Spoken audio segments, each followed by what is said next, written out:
souvent, le football, c'est un éternel reprouvement. Il ne faudrait pas que le doute s'accapare dans nos têtes. C'est bien beau de faire des plans sur la comète, mais à force de dire que si... Moi, en tout cas, avec des scies, je coupe du bois, mais... Jusqu'à minuit, c'est l'after-foot. Jean-Louis Tour. Avec Pierre Ducrot, Jonathan Macardy, on est là jusqu'à minuit pour accompagner l'événement de la soirée. C'est l'élimination de l'Italie. Pas de Coupe du Monde en Russie pour les Italiens. C'est la 3e Coupe du Monde seulement qu'ils ratent de leur histoire. La première depuis 1958, 0-0 en Suède lors du barrage retour européen. Défaite à l'aller 1-0. Les Italiens ne verront donc pas la Russie. On continue de tirer les enseignements de ce naufrage italien dans l'after avec vous au 32-16, un supporter de l'Italie. On va vous donner la parole. On sera également en Suède avec Geoffrey, notre fidèle de l'after. Et puis il y aura le reste du programme prévu. La vie tranchée de Jonathan sur le milieu de terrain de l'équipe de France et sur Corentin Tolisso. L'Allemagne avec David Lorto, puisque demain il y a Allemagne-France. Et puis je vous rappelle également cette information dramatique qui a frappé le ski français. Le décès du Français David Poisson lors d'un entraînement. Lui qui a remporté la médaille de bronze au championnat du monde en 2013. Il est décédé aujourd'hui après une chute au Canada. Il était âgé de 35 ans. Une série d'hommages est rendue en ce moment même sur rmcsport.fr, sur notre site internet, avec plusieurs personnalités du monde du ski qui témoignent. On revient donc au foot et à ce séisme avec l'élimination de l'Italie. Alors on essaie de trouver dans ces cas-là les responsables. Est-ce que ça se joue au niveau globalement de la Fédé? Est-ce que c'est un problème au niveau de l'entraîneur? Simone Rovera était avec nous il y a une seconde. Il disait c'est le pire entraîneur de l'histoire du foot italien. J'espère ne plus jamais le revoir sur un banc. Ou est-ce que c'est un creux de génération également, avec peut-être un manque de talent chez les joueurs? Pour que l'Italie ne soit pas qualifiée pour une Coupe du Monde, c'est qu'il y a plusieurs raisons. C'est pas que le fait d'un mauvais sélectionneur. Moi, j'y crois pas une seconde. Il y a plein de générations d'Italie. Tu leur aurais mis n'importe quel sélectionneur, ils se seraient qualifiés quand même. Moi, je pense qu'il y a aussi des joueurs qui, tout au long des qualifications, et on a vu beaucoup de matchs de l'Italie, n'ont pas été au niveau, tout simplement. Enfin voilà, on peut en citer plein. Ça n'a pas été génial l'Italie pendant les qualifs. Donc voilà, il y a un moment donné, il y a un concours de circonstances. Mais pourquoi ils ont été mauvais, ces joueurs-là? C'est pas que le sélectionneur. Parce Moi, qu'ils sont sélectionnés. Parolo, pourquoi il est là sur le terrain? Parce qu'il est sélectionné, parce qu'il est mis titulaire. Pourquoi Verratti, il a les clés du jeu? C'est parce qu'il est là. Mais Verratti a pas joué à son niveau. Voilà, par exemple, c'est un bon exemple. Tu vois, Verratti à un moment donné, il est sélectionné. J'adore Gabbiadini, c'est un gaucher élégant, ce que tu veux. Mais pourquoi il est là ce soir? C'est parce qu'il est sélectionné. Le problème, c'est qu'il y a, quand on regarde en fait le réservoir de joueurs italiens, il y a des alternatives. Le seul problème que je vois, le seul petit facteur atténuant, c'est qu'en fait, t'es entre deux générations. T'as une génération qui est vraiment sur la fin, on va dire celle des Buffon et compagnie, Buffon, Chiellini, Barzagli et compagnie. Exactement. Et t'as une autre génération qui est très dense, avec beaucoup en quantité, très dense en quantité et très dense en qualité, celle des espoirs de Di Biagio, mais ils sont peut-être encore un petit peu trop jeunes. Et au milieu, les joueurs intermédiaires, on sait qu'ils sont bons, comme Verratti. Je vais prendre Verratti ou même Gabbiadini que je mettrai un peu dans le même panier parce que c'est deux joueurs qu'on sait talentueux. C'est des exemples très parlants sur ces phases qualificatives. On me demandait sur le hashtag RMC Live, c'est Beno qui dit ça. Hormis Buffon, qui fait partie de l'ancienne génération, aucun Italien n'est dans un top club européen. On peut racheter les défenseurs comme Bonucci, Chiellini, oui. Jorginho. Hormis les défenseurs, oui, mais Jorginho, c'est quoi son histoire avec la sélection italienne? Tu vois, il y a très peu de matchs. Il a été pris alors ça fait 2 ans qu'il mérite. C'est ça. Donc entre ces joueurs-là et ceux qui effectivement n'ont pas le niveau de top club européen, les meilleurs joueurs en Serie A sont des étrangers, nous dit-il. Ouais. Donc, il a pas tort. Donc ça peut faire partie des explications également. On a Fabrizio qui est avec nous. Darmian, ça joue pas un petit niveau non plus quand même. Oui, c'est vrai. Voilà, enfin, t'en as quelques-uns des joueurs qui jouent quand il joue Darmian. Ouais, quand il joue, parce qu'il joue pas énormément. Il a joué 5-6 matchs. C'est quand même des contre-exemples qu'on trouve, mais globalement. Juste avant d'accueillir notre éditeur, on va quand même rappeler que quand le sélectionneur est choisi, c'est parce que personne d'autre ne veut prendre la sélection.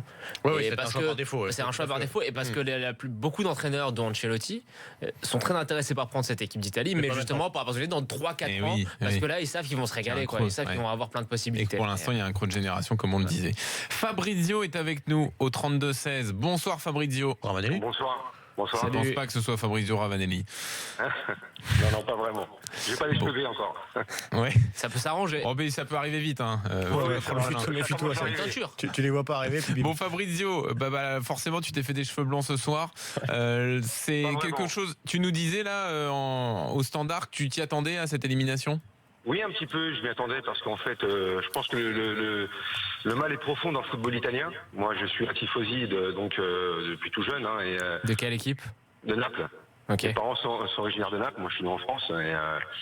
Et voilà, je m'y attendais parce qu'il y a un déclin du football italien. Bon, certes, il y a une reprise qui est évidente, mais les Italiens ont tendance un petit peu à s'endormir sur leur laurier. Je l'ai vu quand Tavecchio a été élu à la fédération italienne. J'ai trouvé déjà ça dramatique de mon côté. Déjà dans Tavecchio, en italien, ça veut dire vieux. Alors le type déjà trêve de plaisanterie. Non. Quand ils ont mis Ventura, j'ai pas compris. Et puis évidemment, quand on voit l'équipe alignée sur le terrain, le mode de jeu, ça correspond pas à l'Italie. Bravo aux Suédois en tout cas qui ont été héroïques, faut reconnaître. Ils méritent leur qualification. Et puis moi très frustré, et surtout frustré par le manque de prise de conscience des hautes sphères de footballistique italienne. Ça me déçoit vraiment véritablement. Contrairement à la France, vous voyez, en France on donne leur chance aux jeunes. Prenez des jeunes comme Jovinko qui sont partis s'exiler à Toronto parce qu'en Italie on les laisse pas jouer. Non, c'est dramatique franchement. Aujourd'hui, je sais pas qui va remplacer Pirlo. Non, j'espère vraiment qu'il y aura un entraîneur de renom qui reprendra cette équipe, qui donnera la chance aux jeunes. Et puis relancer vraiment des. À court terme, pourquoi pas Luigi Di Biagio c'est quand même pas mal avec les espoirs. Ouais. Di Biagio. Il connaît les jeunes, il connaît. Pour moi, il faut une grosse pointure comme Ancelotti, des gens comme Ancelotti, des gens comme Spalletti. Bon là, il entraîne la Roma, c'est pas la peine. Et moi, je rejoins Fabrizio. Excuse-moi, je te coupe, Fabrizio, mais je suis pas pour la continuité entre une sélection espoir et une sélection A. Il y a un palier et il y a effectivement c'est un autre cap, quoi. Et les jeunes qui viennent d'espoir, moi, je pense comme Fabrizio qu'il faut à un moment donné les changer de cadre. Ouais, les changer de cadre et puis avoir un mec qui a de la crédibilité et puis qui a un charisme, quoi.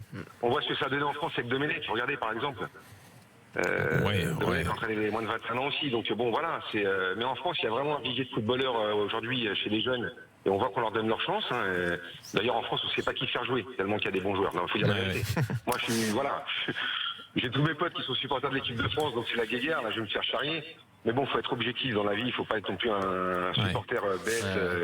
Non, il faut regarder la réalité en face. Ça va peut-être faire du bien au football italien, qui se prenait un petit peu pour on va dire que quelque part on a toujours le miracle à l'italienne, la Madone, allez on espère.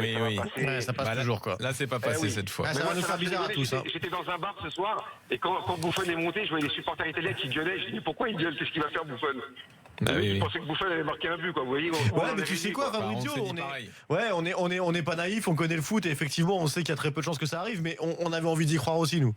Oui, moi aussi. Non, mais voilà, mais même lui, Buffon, vous voyez, à un moment donné, j'adore ce gardien, j'adore cette personne. C'est quelqu'un qui fait preuve d'une humanité, d'humilité. C'est contrairement le contraire de ce qu'on peut dire des Italiens des fois, qui sont prétentieux. Tout ça, lui, c'est vraiment un super mec. Mais je pense qu'il aurait dû partir à un moment donné, vous voyez. Je pense qu'à un moment donné, tu crois mais le problème c'est pas Buffon parce qu'il a été bon, Buffon. Je dis pas que le problème c'est Buffon, mais c'est à l'image du football italien. Si on s'accroche. À un moment donné, il faut savoir partir, il faut laisser la place aux autres. Moi, j'aurais rêvé que Buffon aille à la Coupe du Monde. Il était quand même au niveau, tu vois. C'est vrai qu'il y a quand même beaucoup de qualité au poste de gardien buteur italien. Là où moi, Fabrizio, là où je te rejoins, c'est il y a un côté immuable à certaines choses. On nous le dit d'ailleurs sur Twitter. La défense à 3, peut-être qu'à un moment donné, il fallait mener une révolution, repasser à 4 pour avoir plus de solutions en attaque, pour avoir une autre façon de jouer. Tu peux aussi tourner la page à un moment. Alors tu vois que Bonucci a la tête sous l'eau en ce moment, tu vois Chiellini c'est pas non plus au top de sa forme avec Barzagli est vieux, mais tu les changes. T'as les possibilités de les changer. Mais parce que le système ce soir en 3-5-2, c'est pas ce qui me posait le plus de problèmes. En première période, on a vu qu'il y avait pas mal de décalage. Après, la qualité de centre était catastrophique. On a les stats d'ailleurs, on vous les a mis sur BFM Sport. 27 tirs pour l'Italie, 6 cadrés. Ça veut dire quand même qu'il y a eu un siège du but Suédois. Mais qui a eu de la maladresse, par contre. Aussi, oui. Merci Fabrizio, en tout cas, d'être venu au 32-16. À bientôt, bon courage. Quelques messages encore sur Twitter. Alors, je précise quand même, après, chacun fait comme il veut sur le chambrage. Moi, je pense qu'il y a quand même, quand il y a une grosse déception, une petite période de latence, avant de demander à Simonet. Tu veux dire que c'est trop tôt, là, pour l'instant. Là, c'est un peu tôt pour Simonet, pour Daniel, aussi, Daniel Riolo. Voilà, on va attendre un petit peu avant de chambrer. Ouais, mais ça fait presque une demi-heure déjà, quand même. Là. Ah oui, là, c'est bon, là, pour toi. Je pense que chacun donne le temps qu'il veut. Est-ce que ça relativise pas un peu les critiques qu'on émet contre l'équipe de France quand on voit ce qui se passe ailleurs, quand on voit que l'Italie, que les Pays-Bas n'arrivent pas à se qualifier, que nous on est hyper exigeants avec notre équipe de France, qu'on l'a beaucoup critiqué après la Suède, c'est ce que disait Didier Deschamps d'ailleurs aujourd'hui. Ah oui, on nous a beaucoup critiqué, mais la Suède finalement c'est peut-être pas si mauvais que ça. C'est pas parce que la Suède du voisin est médiocre qu'il faut se contenter de manger de la merde. Voilà, ça c'est beau ça. Voilà, il a tout dit. Moi, j'en dis pas. C'est nul ça. C'est vrai et je demande. Avec la qualité qu'on a aujourd'hui en équipe de France et notamment au milieu de terrain et en attaque, on a le droit aussi d'être exigeant, d'être exigeant et de demander plus. Ce qui ne veut pas dire qu'on n'a pas apprécié la phase qualificative des Bleus, ou en tout cas le résultat de la phase qualificative plutôt. Direction la Suède tout de suite. Au moment où on m'envoie quand même sur Twitter les Suédois, il me semble qu'ils renversent un plateau télé. Là, je pense qu'on va vous retrouver ça sur les réseaux sociaux. Mais en Vislin, ils ont pris une marée humaine là, les consultants de la télé italienne, de la télé suédoise, pardon. On va à Göteborg pour retrouver Geoffrey, un fidèle de l'after quand on parle de la Suède. On le retrouve souvent. Salut Geoffrey. Les gars, la tension est retombée, mais fan vad gott. Putain, ça fait du bien. Oh mon Dieu. Putain, on est en Coupe du Monde, quoi. En Russie, c'est incroyable. C'est fou, quoi. Putain, j'y reviens pas, moi. Et le barrage ressemble à une grande porte, finalement. Pas une petite porte, mais une grande porte. Ah ouais, mais on est passé. Quand j'ai vu le tirage, tu vois, on tire l'Italie, tu fais merde. Et puis c'était super compliqué, quoi. Mais on y est, quoi. On y est. Et c'était moche, mais c'est nous qui avons le pied, quoi. Et ça, c'est. Ça dépend ce qu'on appelle moche. Hein. Si être organisé tactiquement et être très très solide dans ces 30 derniers mètres, c'est moche. Vous avez été très moche, mais vous avez été très très organisé. Ils ont pas proposé grand chose offensivement aussi. Non, ils ont rien proposé, mais t'en as pas un qui est sorti du cadre de tactique demandé par le sélectionneur. C'est un peu à l'image des matchs un peu dégueulasses qu'on a vu contre la France. Mais c'est un peu ça a marché. C'est un peu l'image aussi de ce que disait Zlatan Ibrahimovic il y a quelques jours. Maintenant, bon, lui il se la racontait un peu, donc il disait maintenant que je suis plus là, on n'attend plus rien de la Suède. Donc en gros, on accepte qu'elle joue comme ça sans problème, si c'est pour aller chercher un résultat. Alors que lui dit la Suède y a été sans lui en Coupe du Monde aussi. C'est quand même extraordinaire, ce mec-là, il a arrêté, on parle que de lui encore, quoi. C'est fou, c'est vrai, t'as raison. Parlons de l'équipe actuelle. Le résultat est là. En tout cas, collectivement, il se dégage quelque chose, Geoffrey. Une belle équipe de Ligue 1, ouais. Alors déjà, tu vois, je voudrais mettre un gros tacle à. Alors c'est un entraîneur de série B qui avait un peu charrié l'équipe d'Italie quand ils ont perdu vendredi, et il a comparé, il a dit même une équipe de série C pourrait battre la Suède. J'aimerais que ce mec-là, il devienne sélectionneur de l'Italie, et que la prochaine fois que l'Italie jouera contre la Suède, ce monsieur, il sélectionne tous les joueurs de série C, et puis il vient nous mettre 8-0. Tant que ça ne sera pas le cas, ça restera pour moi un gros clown sans nom. Voilà, il faut remettre les choses à leur place, quoi. C'était pas joli. Ce soir, on rentre tous avec des ballons. Je pense que Granqvist, il a le cuir tatoué sur le front tellement il a pris des ballons de la tête. Mais voilà, quoi. Au final, ça fait 1-0, quoi. Ça fait 1-0 et c'est pas joli. C'est une volée détournée à la 60e du match aller, mais on s'en fout, quoi. C'est nous qui aurons aussi, quoi. Et on n'est pas en Coupe du Monde depuis 2006, quoi. Ça fait une plombe, quoi. Ça fait une plombe. Donc, c'est pas votre auditeur précédent qui disait faut savoir laisser la place aux autres de temps en temps. Voilà, quoi. Merci l'Italie de nous laisser la place un petit peu, quoi. Bon, comment on fait la fête en Suède, là? Comment ça va se passer? Là, à mon avis, demain, il y en a pas mal qui vont venir au travail avec une grosse gueule de bois, quoi, ou qui vont pas venir du tout. C'est clair que ça va picoler sec dans les pubs. Il y a vraiment eu une grosse. C'est cher l'alcool là-bas. Il y a eu, franchement, je veux dire, moi, je suis franco-suédois. Moi, ça fait plus de 10 ans que j'habite sur la côte sud-ouest maintenant. Rarement j'ai vu autant de passion autour de ce match, quoi, parce que c'était l'Italie, parce que c'est un barrage de Coupe du Monde. Et après le match de vendredi, tout le monde s'est mis à y croire, quoi. C'était fou, quoi.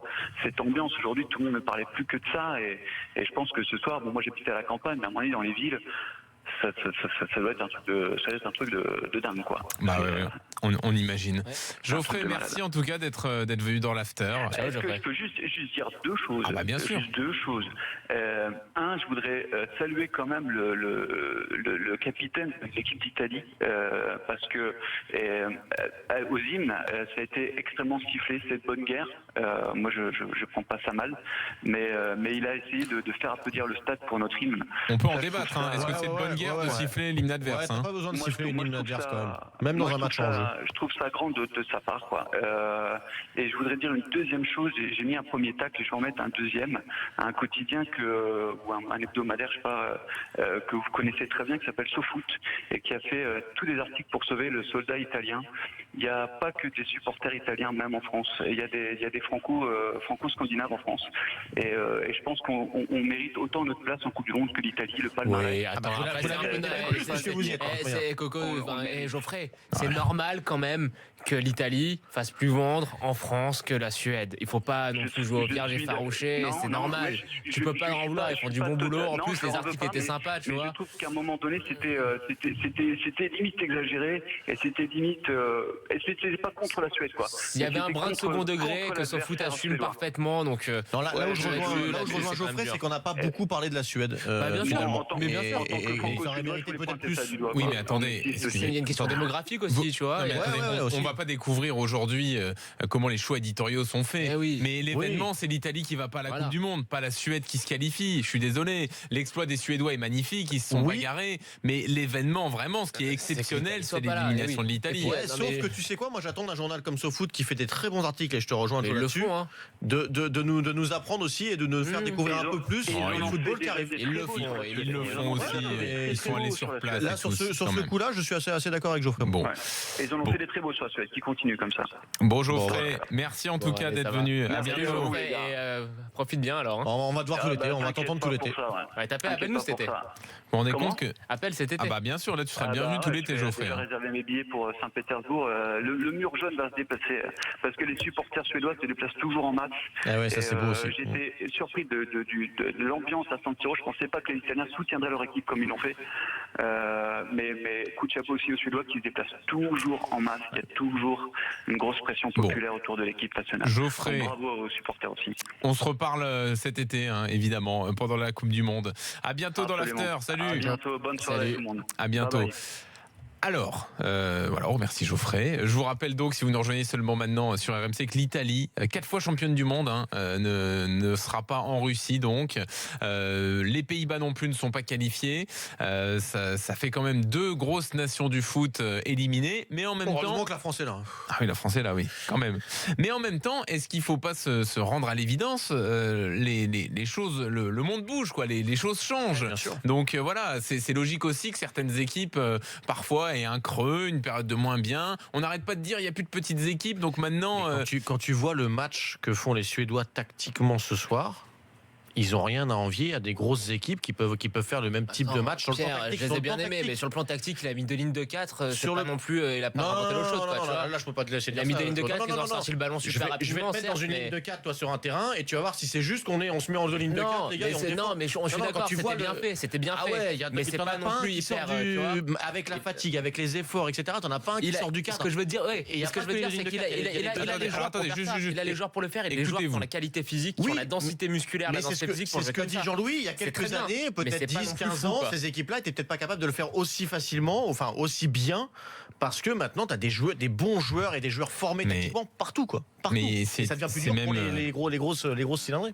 Il faut quand même aussi un esprit d'équipe pour le faire. Ça oui. Ce qui était impossible d'ailleurs avec Zlatan. Ça, moi j'en suis persuadé que tu peux pas faire ça avec Zlatan. Ce que font les deux devant la ligne de 4, le boulot, tu demandes pas à Zlatan. Qu'ils étaient en bloc, qu'ils étaient cohérents, qu'ils étaient ultra disciplinés, il y a aucun souci là-dessus. Mais après, voilà, on attend quand même autre chose d'une équipe qui est qualifiée. Après, je m'arrête là aussi, je suis d'accord. Il ne faut pas montrer grand-chose. Vous vous rendez compte quand même, je dis les Pays-Bas et l'Italie sont pas là, c'est les Suédois qui sortent les deux quand même à l'arrivée. Les Pays-Bas dans une phase de poule. On a eu chaud finalement, Jean-Louis. Parce que les Pays-Bas, c'est vraiment une surprise. Oui, c'est pas leur meilleures années là. C'est vrai. Enfin, l'Italie, il y a quand même des joueurs. Ils font demi-finale en 2014 quand même, les Pays-Bas. Ouais, c'est vrai. Donc c'est vrai. Laurent est avec nous au 32-16. Laurent, tu seras le dernier sur cette rencontre avec nous dans l'after. Après, on reviendra sur Allemagne-France. Salut Laurent. Salut l'after. Salut Laurent. Bon, ça te fait quoi l'élimination de l'Italie ? Moi, je suis très content. Très honnêtement, mais pas pour les raisons qu'on pourrait penser en premier lieu. Je suis content parce que je trouve que le football il bouge. Je trouve qu'il y a plein de nations qui émergent. La Suède, si on a suivi un peu les résultats des équipes plus jeunes ces dernières années, n'est pas une équipe anodine. Si je dis pas de bêtises, je crois qu'ils avaient été très bien classés au championnat du monde des 20 ans. Oui. Rappelez-toi Kurzawa aussi. Ouais, je me rappelle comment il l'avait dit. Bon, bref, sans parvenir là-dessus, ça fait mal. Mais moi, je trouve ça super pour plusieurs raisons, les gars. La première, c'est parce que effectivement, on est dans un monde qui bouge. J'ai l'impression d'avoir un slogan politique en disant ça. Mais on est dans un monde où il y a des nations qui émergent. Aujourd'hui, on va pas mettre un 8-0 à l'Albanie. Aujourd'hui, la Suède ou l'Islande peuvent être présents au mondial. Et c'est formidable. Parce que le football à papa, où c'est tout le temps les mêmes équipes qu'on voit en finale, en demi-finale, sur les 60 dernières années, c'est en train de bouger et ça, c'est génial. C'est le premier point. Le deuxième point, je trouve qu'il y a quand même une petite hypocrisie, mais ça, c'est très français. Combien de fois on a pu critiquer les Italiens sur le nombre de matchs dans nombre de compétitions où ils ont été qualifiés en ayant été dominés de bout en bout, où ils sont qualifiés sur des actions discutables, même si Daniel avait été avec nous ce soir, il n'y a pas d'action discutable, ce sont des faits de jeu, l'arbitre fait partie du jeu.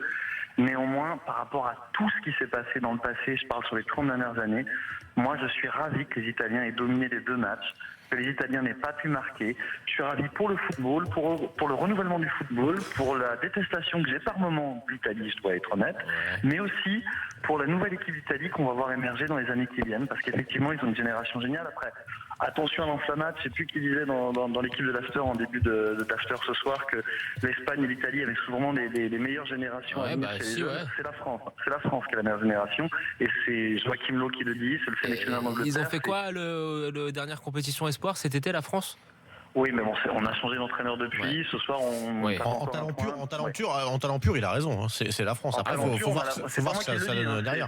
En talent pur, disons qu'il y a plus de joueurs flashy, saillants, qui ont peut-être le potentiel pour être dans les top 10 mondiales comme Mbappé. Mais en termes de quantité et de qualité, le rapport quantité-qualité, je suis pas d'accord. En France, on a 2-3 bons joueurs offensifs, mais par exemple derrière, on est que ce soit derrière ou au milieu, on est très très loin de ce qu'ont l'Espagne ou l'Italie. Faut qu'on soit clair là-dessus. J'ai exprimé à la sœur, excuse-moi, mais Joachim Löw était le premier à le dire. Quand tu vois que tu as un Griezmann qui a 24 ans, un Mbappé qui a 21 ans, un Moussa Dembélé qui a 20 ans, un Dembélé qui a 20 ans, un Umtiti qui a 22 ans, un Varane qui a 25 ans, un Tolisso qui a 23 ans, je peux continuer la liste. Aujourd'hui, les 2-3 devant, tu peux dire 5-6 quoi. Mais là t'étends, on n'étend pas juste aux espoirs là. Là tu montes un petit peu. Moi aussi, je pars sur la génération qui va faire l'équipe de France pendant les 7, 8, 10 ans qui vont arriver. Allez, justement, les Bleus, on va y revenir dans un instant avec l'avis tranché de Jonathan, le fameux avis tranché qu'on attend depuis 22 heures. Il arrive dans une seconde. Et puis David Lorto aussi un avis tranché sur l'Allemagne et sur Mesut Özil. Merci Laurent d'être venu au 32-16. Salut les gars, bonne soirée. À bientôt et à tout de suite dans l'after.